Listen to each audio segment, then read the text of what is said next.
कोई असुविधा नहीं है। आप लोगों के पास बस समय होना चाहिए। जी। और जो सत्संग है, ये ऐसे ही प्राप्त होने वाली कोई वस्तु नहीं है कि गए कहीं भी हमें प्राप्त हो जाएगा। भगवान रामचंद्र जी ने कहा है, बड़े भाग पावहि सत्संगा, बिनहि प्रयास होए भव भंगा। दूसरी चीज, पुण्य पुंज बिन मिलहि न संता, सत संगति संसृति करंता। जब आपके करोड़ों जन्मों के पुण्य फल के रूप में परिणित होते हैं, तभी क्षण भर का सत्संग प्राप्त होता है। और जिस प्राणी को सत्संग प्राप्त हो जाता है, उसे भक्ति फल के रूप में प्राप्त हो जाती है। भक्ति स्वतंत्र सकल सुख खानी, बिनु सत्संग न पावहि प्राणी। बिना सत्संग के किसी भी पुरुष को भक्ति प्राप्त नहीं हो सकती है। सही कहा। अब आप हमारे नैमिषारण्य भूमि पर आए हैं, तो ये जो नैमिषारण्य है, इसके विषय में आप लोगों ने जानकारी तो प्राप्त की होगी आचार्यों से। तो ये तीर्थ सतयुग का तीर्थ है, जिस तीर्थ में आप सब अपने पुण्य कर्मों के प्रभाव से आज उपस्थित हुए हो। टीवी में भी जी इसका प्रोग्राम आता जी, रहता है। आपने जो अच्छे और शुभ कर्म सब लोगों ने किए हैं, उसका भगवान नारायण ने ये आपको प्रत्यक्ष फल प्रदान किया कि अष्टम वैकुंठ तीर्थ नैमिषारण्य की धरा पर आप स्नान करने, दर्शन करने, पूजन करने का सौभाग्य लेकर आए। अब हम कुछ नैमिषारण्य के विषय में नहीं बताएंगे आपको, क्योंकि बहुत से ग्रंथों में नैमिषारण्य के विषय में बताया गया है। कोई भी ग्रंथ आप उठाते हैं, 18 पुराणों में से सब में दिया है। अब हम आपके आत्म कल्याण के लिए आपको 2 शब्द बोलना चाहते हैं, उन्हें आप सब लोग बड़े ध्यान से सुनना।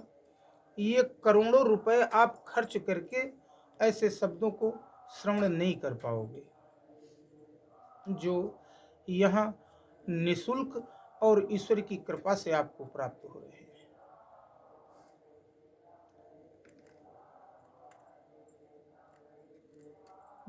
ये कलिकाल चल रहा है, और सतयुग, त्रेता युग, द्वापर युग, ये जो 4 युग हुए हैं, उन चारों युगों में सर्वश्रेष्ठ युग कलिकाल है। इसमें भगवान ने कहा है, कलयुग केवल नाम आधारा, सुमिर सुमिर नर उतरे पार। इसमें पूजा पाठ, यज्ञ, तप, जप, दान, पुण्य कुछ करने की आवश्यकता नहीं है, केवल भगवान के नाम का स्मरण करना है और कुछ नहीं करना है। तो अब आप सुने, भगवान ने इस पृथ्वी पर 11,000 वर्ष तक राज्य किया, राजा रामचंद्र जी ने। त्रेता युग के 11,000 वर्ष और इस कलिकाल के 11 लाख वर्ष के समान है। तो भगवान राम ने 11 लाख वर्ष इस पृथ्वी पर राज किया और सिर्फ एक बार अपनी प्रजा को संबोधित किया।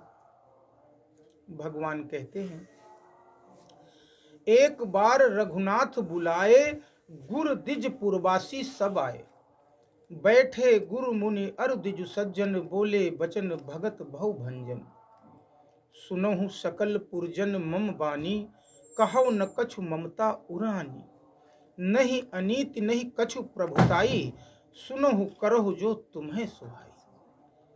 सोई सेवक प्रीतम मम सोई, मम अनुशासन माने जोई।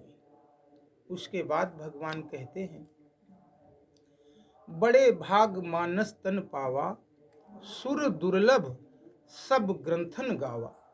साधन धाम मोक्ष कर द्वारा, पाई न जहि पर लोक समहर। सोई परत्र दुख पावे, सिर धुन धुनि पछताए। कालहि कर्महि ईश्वरहि, मिथ्या दोष लग।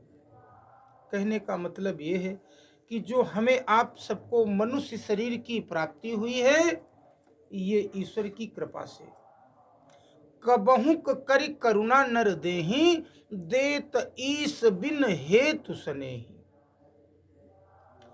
अरबों वर्षों के बाद, एक आधे युग नहीं, कल्प। कल्प आप जानते हो किसको कहते हैं? 17 बार जब सतयुग व्यतीत जाए, 17 बार त्रेता युग व्यतीत जाए, 17 बार द्वापर युग व्यतीत जाए, 17 बार कलिकाल व्यतीत हो जाए, तो उसको एक कल्प कहते हैं। एक कल्प की वार्षिक गणना शास्त्रों में है 4 अरब 29 करोड़ 40 लाख 80 हजार वर्ष। ये ब्रह्मा जी के 12 घंटे के दिन का समय है। ऐसे भगवान ब्रह्मा को दिव्य 100 वर्ष की आयु प्राप्त है। तो एक कल्प की आयु दिन है भगवान का 12 घंटे का ब्रह्मा का, और इतनी ही उनकी रात है। ऐसे ऐसे सैकड़ों कल्प बीतीत जाने पर दूसरी बार ये मनुष्य शरीर की प्राप्ति होगी। इस बात का सब लोग स्मरण बनाए रखना। हमारा वेद कहता है सर्गेषु शरीरद्वय कल्पते। अरबों वर्षों के बाद कभी ईश्वर की इच्छा हुई तो उस जीव को वो मनुष्य शरीर प्रदान कर देते हैं। ये जो पृथ्वी मंडल है, इसमें ब्रह्मा चतुर्मुखी है, जिसके द्वारा 84 लाख योनियों का निर्माण किया गया है। तो 84 लाख योनियों में से अगर एक मानव योनि को हम अलग कर दें तो 83,99,999 जो शेष अन्य जीव हैं शरीरधारी, इस पृथ्वी पर सभी जीव केवल भोग प्राप्त करने के लिए आए हैं। सृष्टि में केवल एक मनुष्य ही ऐसा प्राणी है जिसे भगवान ने भोग के साथ साथ कर्म करने का अधिकार दिया है। जो शरीर हमें आपको प्राप्त हुआ है, इस शरीर को देवराज इंद्र चाहता है कि एक बार हमें मनुष्य शरीर की प्राप्ति हो जाए। तो ऐसा इस शरीर में कुछ तो विशेष है जिसके लिए वो देवराज इंद्र ये चाहता है कि एक बार हमें मनुष्य शरीर की प्राप्ति हो जाए।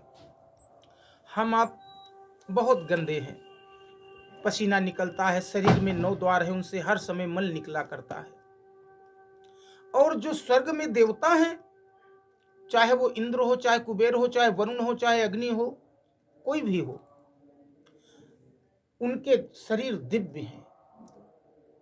उनके शरीर से 24 घंटे सुगंधी बहा करती है। अगर एक देवता पृथ्वी पर इस क्षण यहाँ आ जाए तो हम आप सब उसके शरीर से निकलने वाली सुगंधी को देख करके, सूंघ करके मूर्छित हो जाएंगे। हमारे शरीर में इतनी कैपेसिटी नहीं है कि उस सुगंध को बर्दाश्त कर सके। तब भी वो ये चाहता है कि एक बार मनुष्य शरीर प्राप्त हो। अगर अभी हमारा पेट फाड़ डाला जाए बीच से, तो इससे जो गंदगी निकलेगी तो यहाँ कोई एक क्षण नहीं रुक पाएगा। इतना गंदा शरीर है, और उस गंदे शरीर को वो चाहता है। तो कुछ तो इसमें विशेषता है। तो वो विशेषता मात्र इतनी है कि केवल इस शरीर से कर्म किया जा सकता है, और किसी भी शरीर से कोई भी कर्म नहीं कर सकता है।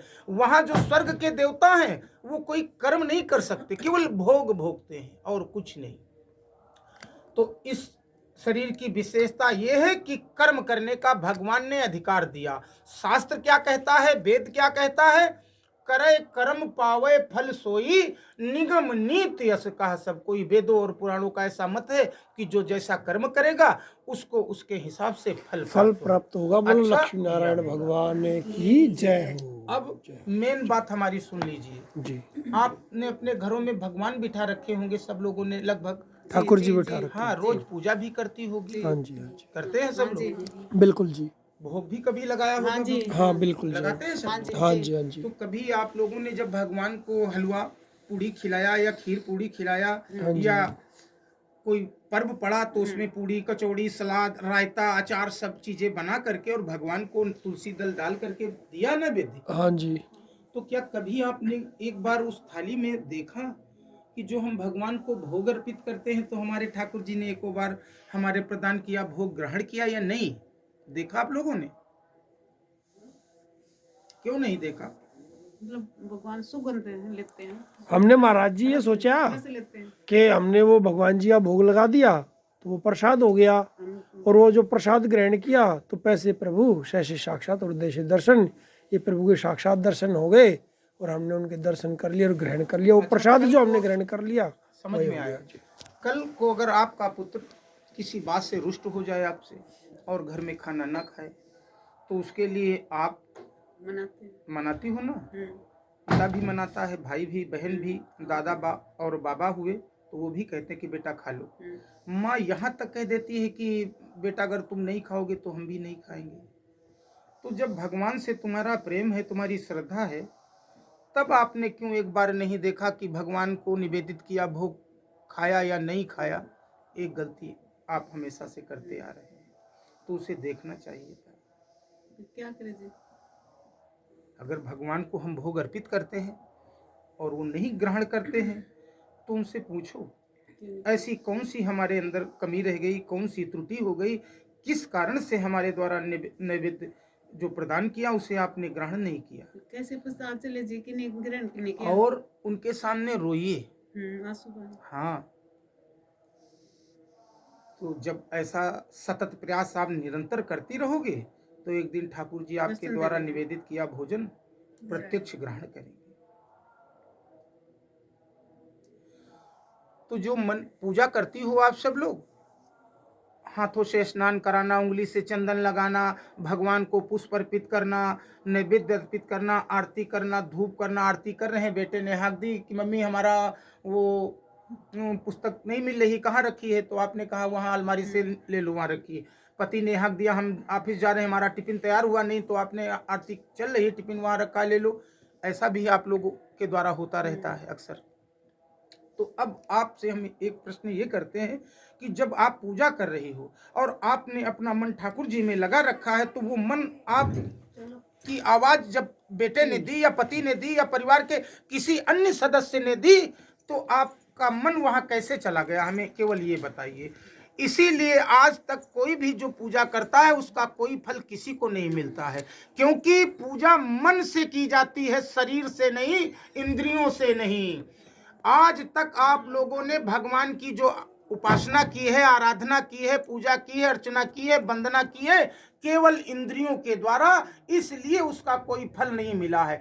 हमारा भगवान कृष्ण क्या कहता है अर्जुन से कि जब दोनों सेनाएं आमने सामने खड़ी हुई तो उसने कहा कि हे वासुदेव कृष्ण, हमें दोनों सेनाओं के बीच में ले चलो, मैं देखना चाहता हूं कि मुझसे युद्ध करने कौन आया। और जब उसने अपने परिवार, अपने कुटुंबीजनों को देखा तो उसके शरीर में कंप उत्पन्न हो गया और मारे डर के वो बैठ गया, रोने लगा और भगवान से कहा कि हे प्रभु, हम भिक्षा मांग करके अपना जीविका चला लेंगे, मगर हम किसी का वध नहीं करेंगे। और वही अर्जुन, जिस समय भगवान ने उसे गीता का ज्ञान प्रदान किया तो उसने करोड़ों क्षत्रियों को नष्ट कर दिया, करोड़ों माताओं को विधवा कर दिया, करोड़ों बच्चों को अनाथ कर दिया, फिर भी उसे कोई पाप नहीं लगा। क्यों? केवल उसने अपना मन भगवान को दे दिया था। मामेकम शरणम ब्रज, केवल भगवान आपसे एक वस्तु चाहता है और कुछ नहीं चाहता, न रुपया न पैसा, कुछ नहीं, केवल अपना मन भगवान को दे दो और इन शरीर से, इस इंद्रियों से जो मन हो संसार में करो, न आपको पाप लगेगा न पुण्य लगेगा। मन जहां होगा उसी का आपके धर्म खाते में लेख लिखा जाएगा। आपके शरीर में 24 घंटे परमात्मा बैठा रहता है। नाभि से 10 अंगुर के प्रमाण पर हृदय प्रदेश है, उस हृदय प्रदेश में जीवात्मा और परमात्मा दोनों बैठे हैं। आज आपको विशेष चीज बता रहा हूं।